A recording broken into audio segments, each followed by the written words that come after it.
श्री वल्लभाधीश की जय। श्री हरिराय महाप्रभु जी की जय। શ્રી હરિરાયજીએ શ્રી વલ્લભ સાખી ગ્રંથ પ્રગટ કર્યો છે. 100 સાખી આપે પ્રગટ કરી છે કે જેમાં શ્રી વલ્લભનું સ્વરૂપ, પુષ્ટિ માર્ગના અલગ અલગ પહેલુઓને આપે સુંદર રીતે પ્રગટ કર્યા છે. તો 77મી સાખી છે. मन पंछी तन पाख कर उड़ जाओ वह देश, गोकुल गाम सुहावनो जहाँ गोकुल चंद्र नरेश. श्री वल्लभ गोकुल चंद्र नरेश. આ સાખીનો અર્થ વાર્તાજી 57માં નારાયણદાસ કાયસ્થ નિત્યલીલાના બ્રજવિલાસિનીજી તેમના વાર્તાજીમાં આવી રહ્યો છે. શ્રી હરિરાયજી કહે છે કે યદિ સતત આપણે શ્રીમદ ગોકુલમાં ન રહી શકીએ તો એક એવો ઉપાય બતાવું છું કે જેનાથી તમે શ્રી ગોકુલમાં રહો છો તેવી અનુભૂતિ તમને થશે. મન પંછી તન પાંખ કર. મનને, હે મનરૂપી પંછી, તનની પાંખ કરીને તું કયા દેશમાં ઉડી જા? ગોકુલ ગામ સુહાવનો. ગોકુલ ગામ સુહાવનું કઈ રીતે થાય કે જ્યારે તે શ્રી આચાર્યજીના સંબંધવાળું થાય, જ્યારે શ્રી આચાર્યજી શ્રી વલ્લભ ત્યાં બિરાજે છે અને તેના સંબંધવાળા શ્રી ઠાકોરજીને તું જ્યારે મળીશ ત્યારે તે ગોકુલ ગામ તને સુહાવનું લાગશે. અને જहाँ ગોકુલ ચંદ્ર નરેશ. તો જ્યારે તેઓ શરણે આવ્યા તે પછીનું વર્ણન છે કે શું નારાયણદાસ હાકીમ હોય કામ કરન લાગ્યો, સો કામ બહોત છૂટી શકે નહીં.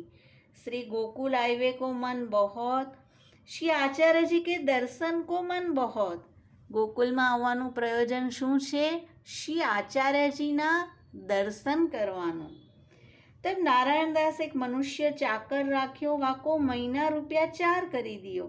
વાસો કહે તેરો યહી કામ, મોકો ઘરી ઘરી મેં યહ કહીયો, ભૈયા जी श्री गोकुल श्री आचार्य जी के दर्शन को कब चलोगे? यही कयो करियो. सो वह चाकर नारायणदास के संग रहे, घरी घरी में यह कहे, भैया जी श्री गोकुल श्री आचार्य जी के दर्शन को कब चलोगे? तब नारायणदास कहते, हाँ अब चलूँगो. नेत्रन में जल भरी आवतो, લીલા રસ में મગ્ન હોઈ જાતે. તો જ્યારે શ્રી ગોકુલ શ્રી આચાર્યજીના દર્શને જવાનું સુધી કરાવી રહ્યો છે ચાકર, તો શ્રી વલ્લભ કોણ છે? નમામિ હૃદય શેષે લીલા ક્ષીરાબ્ધિશાયનમ. આપના તો હૃદય કમલમાં હજારો લક્ષ્મીથી સેવાયેલા શ્રી ઠાકોરજી છે. અને કેવલ હૃદયમાં જ નહીં, આપના તો રોમે રોમમાં યુગલ સ્વરૂપ બિરાજી રહ્યા છે. દરેકે દરેક રોમમાં અલગ અલગ લીલાઓ થઈ રહી છે. પદ્મનાભદાસજીના પ્રસંગમાં આપણે જોઈ ગયા છે કે તેમણે શ્રી વલ્લભના એવા દર્શન કર્યા કે એક રોમમાં અલગ અલગ લીલા થઈ રહી છે. દાન લીલા, માન લીલા, ક્યાંક શ્રી ઠાકોરજી હિંડોરે ઝૂલી રહ્યા છે, ક્યાંક હોરીખેલ થઈ રહ્યો છે. અને અત્યારે શ્રી વલ્લભ રાસલીલાનું ચિંતન કરી રહ્યા છે. તો આવા દર્શન પદ્મનાભદાસજીએ પણ કર્યા હતા અને તેમના પદમાં વર્ણવ્યા છે. તો અત્યારે નારાયણદાસ જે કહે છે, શ્રી ગોકુલ શ્રી આચાર્યજી કે દર્શન કો કબ ચલોગે? જ્યારે આવું સુને છે ત્યારે આવા ગોકુલમાં શ્રી વલ્લભ કે જે સતત યુગલ સ્વરૂપની સાથે છે, આપના રોમે રોમમાં યુગલ સ્વરૂપ ન્યારી ન્યારી લીલાઓ કરી રહ્યા છે, અને એવા શ્રી વલ્લભની સુધી નારાયણદાસને થાય છે. અને પછી જે લીલા રસનો અનુભવ શ્રી વલ્લભ તેમને કરાવે છે તેમાં મગ્ન થઈ જતા. ફેરી કામકાજ કરતે ફેરી વ ચાકર કહેતો ફેરી મગ્ન હોઈ જાતે. તો ચાહે દેહ ક્યાંય પણ હોય, પણ ચિત્તથી જો શ્રી ગોકુલનું અને શ્રી આચાર્યજીનું અનુસંધાન રહે છે તો તે ગોકુલ ગામ તો સુહાવનું થઈ જાય છે. और वर्ष के वर्ष श्री आचार्य जी को भेंट पठावते जन्म भरी या प्रकार श्री गोकुल को स्मरण करी श्री आचार्य जी में मन लगाई मग्न रहे.